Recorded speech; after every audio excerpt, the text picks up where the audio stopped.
सवाल किसी ने किया है, क्या मुसलमानों का पुनर्जन्म होता है? एक बात अच्छे से समझ लें, हर आत्मा एक यात्रा पर है। सीमाओं से परे है वो यात्रा, धर्म से परे है। अर्थात जो भी हमारी आत्मा की यात्रा है, वो ये तो हमने डिफाइन किया हुआ ना कि ये धर्म हमारा है या ये धर्म उनका है। ये कोई फ़र्क नहीं पड़ता। मेरे पास एक मुस्लिम परिवार का केस आया। बड़े नेक दिल इंसान हैं वो, लखनऊ से संपर्क में थे। तो उन्होंने कहा कि मेरे को रात को अजीब सा सपना आता है कि मंदिर दिखाई देता है, घंटियों की आवाज़ें सुनाई देती हैं और अपने आप ओम नमः शिवाय का जाप अंतर में चलने लगता है। तो जब मैं महामृत्युंजय का जाप सुनता हूँ तो हृदय की धड़कन जो है बढ़ने लगती है।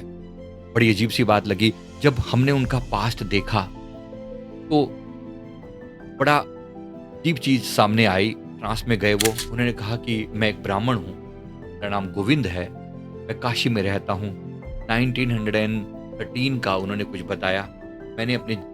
उन्होंने कहा कि मैं उस समय में मुसलमानों से नफ़रत किया करता था। उन्होंने कुछ गलती की थी, मतलब उनके धर्म के बारे में मुझे उल्टी-सीधी बातें पहले समझ में आती थी। तो मैंने के बारे में उनको बहुत उल्टा-सीधा बोलता था कि तुम्हारा धर्म भी कोई धर्म है, धर्म तो सनातन है, ऐसा-वैसा। उनको बहुत बुराई किया करता था, उनकी बहुत बुराई किया करता था।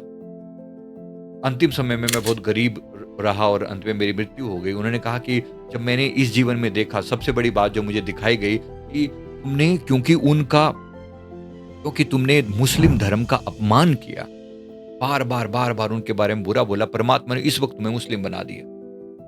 अब देखो, भुगतो तो इसी जीवन में जैसे हो, इस चीज़ को स्वीकार करो और नफ़रत खत्म करो। कि तुम्हें, अगर तुम्हारी आत्मा को प्रोग्रेस करना है, तुम्हें इस नफ़रत से बाहर आना पड़ेगा। मेरे गुरुदेव की भी पावन वाणी ये है कि आत्मा को कोई धर्म नहीं, केवल उसका एक अनुभव है। अलग-अलग रूपों में, स्त्री कभी पुरुष, कभी कभी इस लोक में, कभी उस लोक में, जहाँ भी रही है हमारी आत्मा ने अलग-अलग रोल निभाए हैं। मैं उम्मीद करता हूँ आपको मेरी बात समझ में आ गई होगी। बहुत शॉर्ट में मैंने अपनी बात को समझाने का प्रयास किया है। ये आत्मा सभी धर्मों के पार है। दूसरी बात, किसी धर्म के बारे में इतना बुरा मत बोलो कि कल को आपको हो सकता है वही धर्म अपनाना पड़ जाए। कौन जानता है? प्लीज़ ऐसा नहीं।